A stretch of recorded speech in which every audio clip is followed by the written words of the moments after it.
Great. All Awesome. right.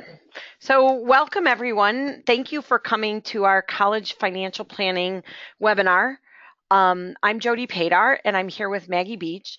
And we want to give you a little bit of insight into the college financial planning process and what you can expect. And we're really coming at it from a financial perspective as opposed to just from an aid perspective, because we believe that we need to be making better decisions ourselves as parents and also decisions and helping our children make better decisions about the debt that they're going to be taking out and the debt that we're actually going to be co-signing for as well, and to help them make better financial decisions.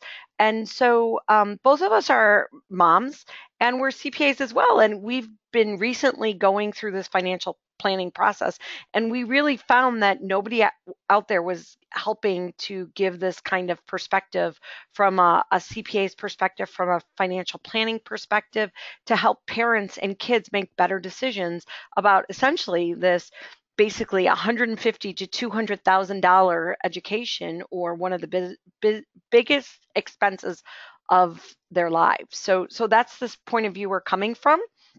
Um, we're at New Vision CPA Group. I myself am a CPA, as well as Maggie is a CPA as well. So without any more further ado, I'm going to give Maggie the floor and let her start the presentation, and we'll get going. Thanks for joining us. Great. Great. Thanks, Jody. Good evening. I'm glad that everybody could join us tonight as we talk about college financial planning. It isn't the most exciting subject, but as Jody pointed out, it could be one of our biggest financial investments that we're going to make, and it warrants a discussion. It can be an overwhelming process, and our goal here really is to break it down and make it more understandable and more manageable. So with that, let's get started. So let's look at the cost of college. We all know the cost of college has spiraled out of control over the past few decades. Parents now are paying, on average, almost $50,000 for private college or out-of-state tuition, and almost $25,000 per year for an in-state college. With that, parents paid an average of $23,000 from income and savings. That doesn't include loans or scholarships. That's strictly out of their pocket and out of their savings. 5% of those parents withdrew money from their retirement savings. Bear in mind that most parents are going to be retiring within the next 10 to 15 years and might not have the time to recoup the money they've withdrawn from their retirement savings to pay for college. So where does it leave us? We need help. There's aid out there for us, and there are different types of aid. First type of aid is really financial based. There are financial based scholarships and grants, and there are financial based loans. But there's also merit based aid, and that's for those families that may not qualify for financial based aid. So with that, most universities require the free application for federal student aid to be eligible for either financial or merit-based aid. The FAFSA, as it's known, requires information from your tax return, your savings and investment account, your child's tax return, your child saving and investment accounts, and any other accounts that have been set aside specifically for college education. Takes all of this information, and then it comes up with a figure that it calls the expected family contribution, which is what the family is exactly what it sounds like. It's what the family is expected to pay towards that college education. So this EFC, as it's known, is what the government thinks that each family can pay. So as an example, if a family has an income of $100,000, cash in the bank of $30,000, investments of $30,000, their EFC is $15,000. That means that they're expected to pay $15,000 towards the tuition each year. Let's bump it up a little bit. Somebody that's making $125,000 with $50,000 in the bank and $100,000 of investments is expected to contribute $30,000. So as you can see, really anybody making over $100,000 is not going to qualify for financial aid. So it's really going to be up to these families to come up with a method, come up with a plan to pay for college. So we're just going to kind of walk you through an example here to illustrate what what this means. So let's take a hypothetical family with $130,000 in income, $50,000 in cash and savings, and $100,000 in investments. Their EFC is $32,014. So remember that, $32,014. Just going to quickly stop and see if anybody has questions. I don't want to go too fast, but does anybody have questions about EFC and what it is and financial aid? If not, I'm just going to continue here. Okay, so now that we know what colleges expect parents to pay, let's actually look at the cost of attending college. Now, as Jody stated, both she and I have daughters who are seniors in high school and will be attending college next year. Both of them have chosen a real broad array of schools that they're interested in. So just for illustration's sake, we took a cross-section of those schools. We wanted to reflect a small private university, a large public university, a large in-state university, out-of-state university. So the whole idea here was to just really show you a cross-section of how much schools charge. And when we calculate that cost, we have to take into account a bunch of different factors. First being tuition and fees. Tuition has been in the news a lot as far as the escalating cost of tuition. So schools now are starting to freeze their tuition, but they're not freezing fees or their room and board costs. So the fees, room and board are the fastest growing pieces of college, of attending college. So I just want to tell you right now, bear that in mind. Look at how much room and board is. In some cases, it's almost a third of the tuition. So next thing we're going to look at are book and supplies, which really is self-explanatory. Other expenses include any of those things that are not included in the figures above. It might be extracurriculars, it might be Greek life, it might be all those other little things that your child is going to incur while at school. And then you have transportation, which is something that people don't take into account when their children are going to go, say, out of state, go far. In this case, we're looking at NYU, which is in New York, and Emerson. These are two East Coast schools. It might require hotels and airline tickets to get to and from these schools. In-state schools, you're not going to incur the transportation costs. So you see the total cost of attendance is high. You're looking at U of I from $31,000 all the way up to NYU $75,000. That's a big nut.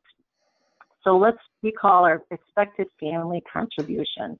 Remember that $32,000 for our hypothetical family. So we subtract that contribution from the cost of attendance, and you're going to come up with the calculated estimated need. This is what we're telling the schools we want them to give us. We want, from St. Mary's College, we want $20,000. From NYU, we want $42,000. Emerson, we're asking for $36,000. Just look across the board. That's what we're telling these schools we need. And from all of these college websites that we go to, they tell you to estimate your cost, estimate your need, and that's what we go into this process thinking, great, that school's going to give me what I need. The reality of it is that they don't. The average aid that they gave last year is this now highlighted row here. So the average aid, and this is non-financial based, this is all merit aid.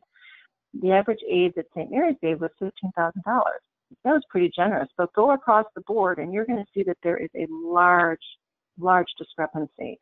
So parents are left holding the bag.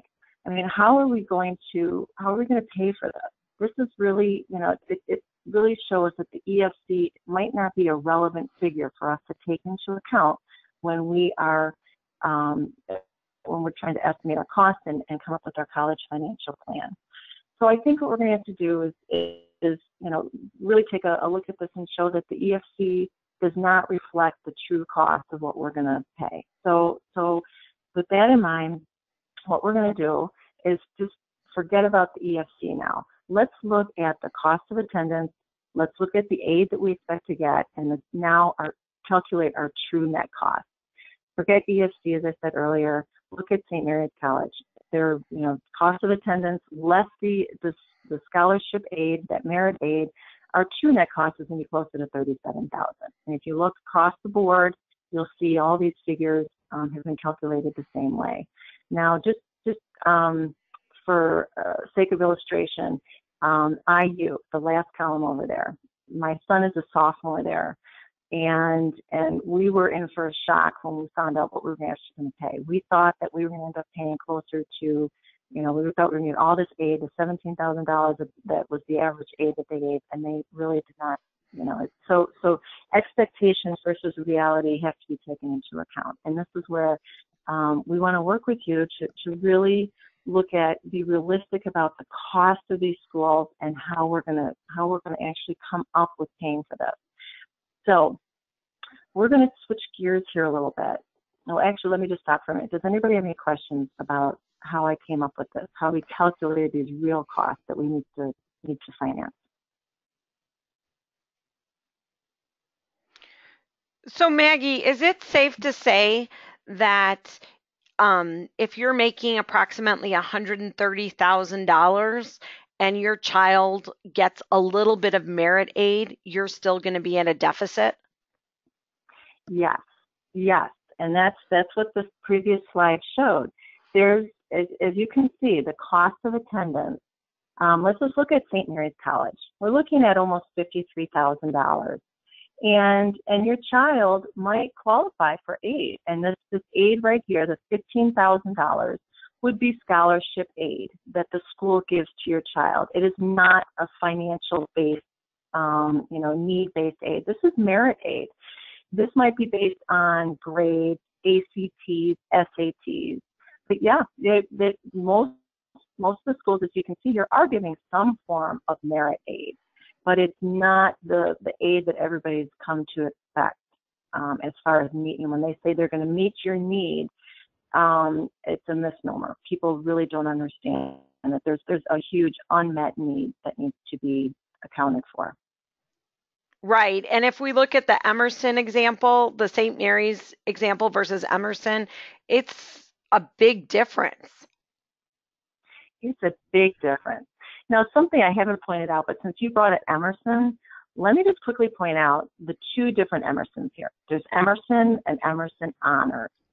And many schools now are offering honors programs for students that are more academically, have had a higher academic achievement. And they want to attract these kids. So what they're doing is they're actually creating these honors programs that are truly a different curriculum. It's a more aggressive curriculum. And in some cases, they might not be part of the regular student body. They might take classes solely, among their own group. Either way, what the schools are doing is they're offering these honors programs to attract these more high achieving students, and they're also giving them higher scholarships. So if you look at these two Emersons, the Emerson and Emerson Honors, and you look at the average merit aid, there's about $7,000 difference there per year. So multiply that by 4 years, and that's a significant difference. But these honors programs are an incredible way for students to afford schools, still get an academically rigorous program, but not have to pay as much as they would, say, in a regular program. But at the end of the day, we still have to come up with anywhere from from 26,000 to 70,000 additional based on the school that your child chooses, even after we've collected all the aid. That's correct. So what are we supposed to do? So we're going to actually, yeah, we all feel the same way here. So what we're going to do is we're just going to switch gears. Financial planning, financial college, planning for financial, coming up with a college financial plan, let me rephrase that, is really all about taking a look at what we have and how we can fund this without jeopardizing our retirement, without putting our child in debt for the rest of their lives.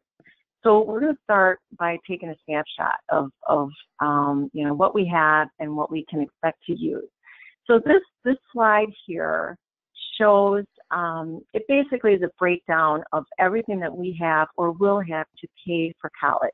We've broken it down into 5 different sections. You have parent resources, parent loans, student resources, student loans, and other help. Starting with our parent resources, 529 plans can be an incredible planning tool.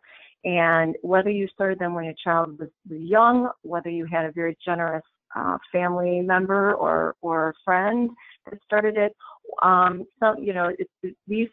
they grow tax-free if they're used for education. And over the years, the compounding can really make a difference. So this hypothetical situation, our family has a 529 plan that is worth a total now of $24,000. We do not advise using your 529 plan all in the first year. In some cases, that might work against you. So in this case, we're just going to say that this person is going to use they're going to use a part of it every year. So we just took an annual amount of $6,000 over the 4 years. Other assets are savings accounts that have been set aside for college, Series E savings bonds, anything else that actually has been allocated strictly for college. Then we have cash flow. This is right out of your paycheck. This is what we were talking about earlier when parents are paying $23,000. It includes this cash flow and these other savings accounts. And in this case, we've assumed that this family is going to just use $1,000 a month out of their paycheck and allocate that towards education. Tax credits. This is the American Opportunity Tax Credit. And this is actually a dollar for dollar reduction in your taxes when used to pay for college tuition. So we've incorporated that into this calculation because it is a part of cash flow. So the parents have come up with a total of $82,000 over the 4 years. Then we have loans. I'm just going to talk about loans in general. We have, you have subsidized loans and you have unsubsidized loans. Parents do not qualify for subsidized loans anymore. The program has now been discontinued. There is a parent loan program called Parent Plus. Again, you have to qualify for financial need, and this is just it's a government loan at a lower interest rate. So parents, unfortunately, then are left with private loans. Let's jump down to student loans since we're talking about student loans. Students now can qualify for subsidized loans, and this is not just restricted to kids that come from financially needy families. All kids do qualify for Stafford subsidized loans. Subsidized means that it's a 0% interest loan until that child graduates from college. They have 6 months after date of graduation. At that point, interest will start accruing and they'll have to start repaying the loan. Unfortunately, if the child drops below full-time status, then the loan becomes payable at that point.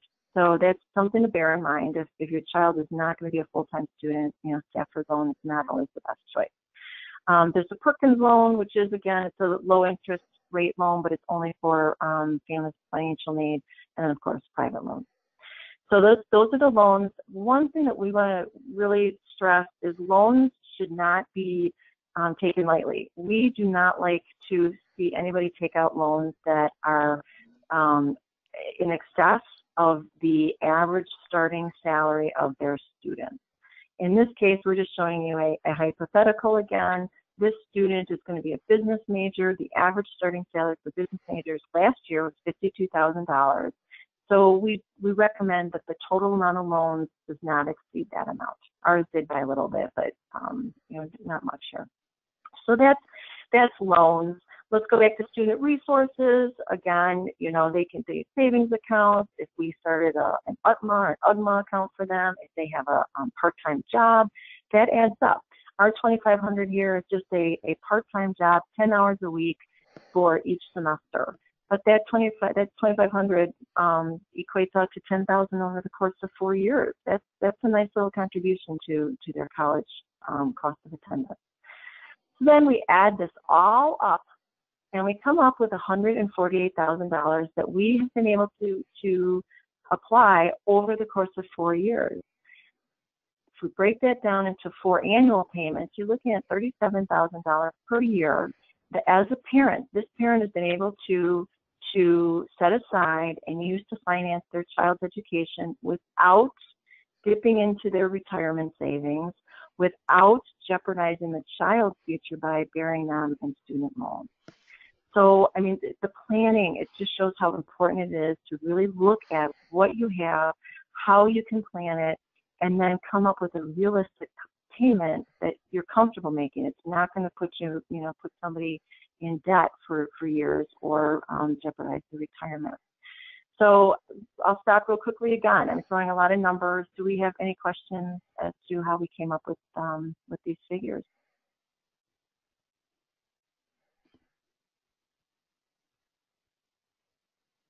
I'll just keep moving, but chime in if you do.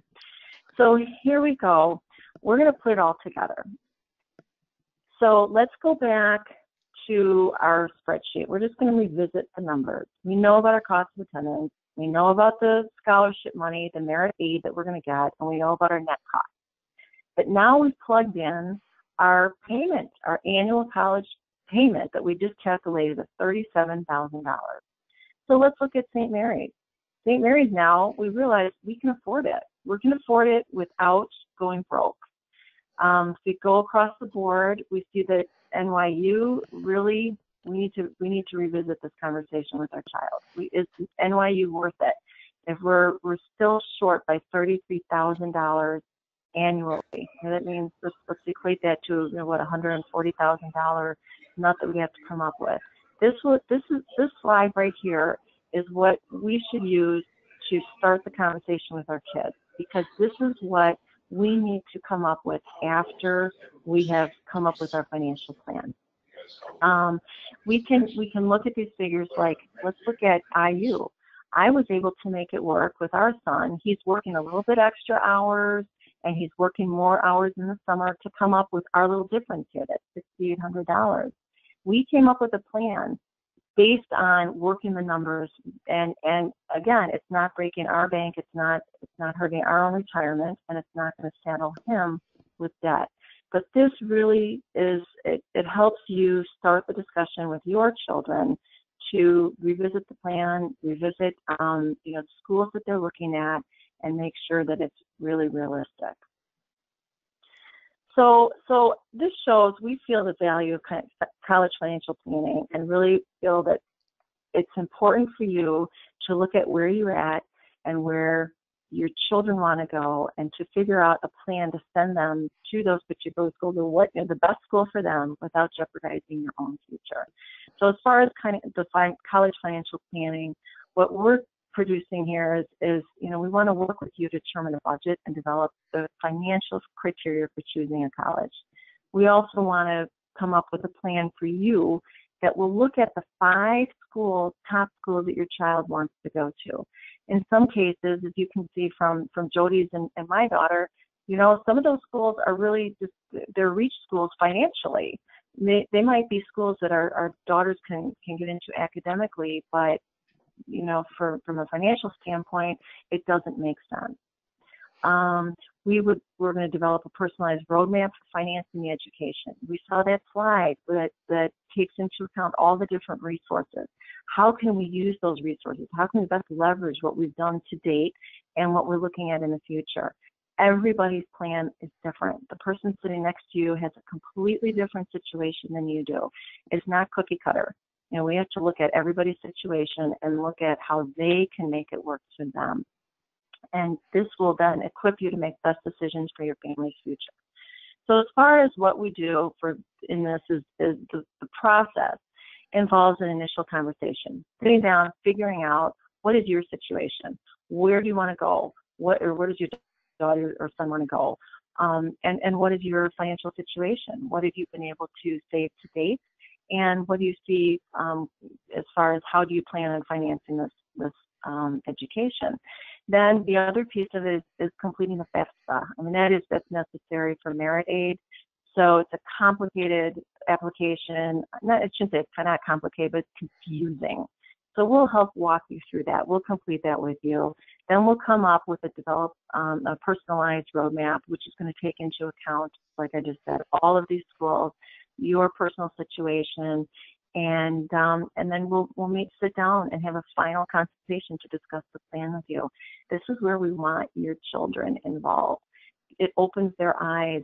Sometimes they realize that, okay, there are tough decisions, but when they're engaged in the process, they're much more involved in it, and they feel that the decision has been theirs as well.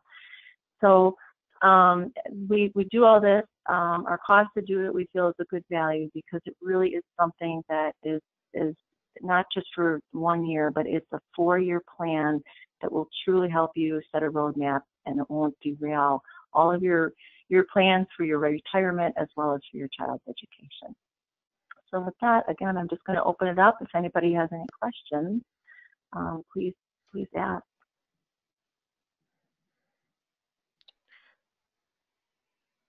So Maggie, I think what I think is important to talk about a little bit is the conversation with your child and making sure that your child has all the information. So when we were going through the process and we were looking for information, it seemed like nobody had all the information in one place to help make a decision.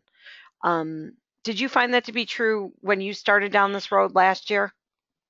I did. So as you know, when I went through this process 2 years ago with our son, I went to all of the websites and I came up with our expected family contribution, and I saw that, the school was one of those schools that would meet my need in X percent. So I had calculated in my head what I thought I was going to get. And when the rubber hit the road, it didn't. That's not what we got. And so for me, I wish I'd had that conversation. I wish I'd had that information prior to him going to that school. Now, in the end, we wanted him to go to that school because we felt it was right for him.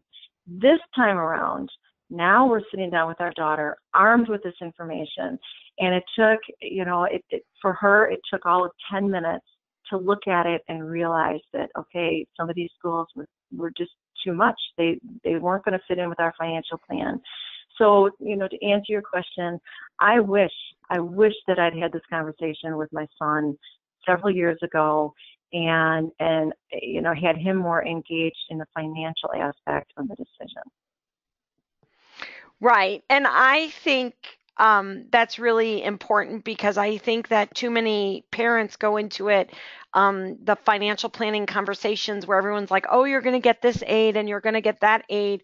And yet, when they get their acceptance letters in March or, after the first of the year, all of a sudden it's a big surprise that there's still a significant shortfall. And now how are we going to adjust for that shortfall? Absolutely. The other thing that people forget, they look only at tuition. They're not looking at the full cost.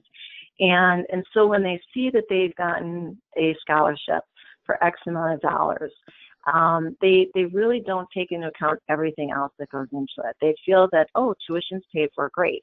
But as I said, these other expenses creep up, and people don't understand that. The other thing too is they never look at they never put it all together. They get their letter of acceptance, they get their financial package, and they're all excited about it. And then it comes to paying that first bill, and it's a lot more than they expected.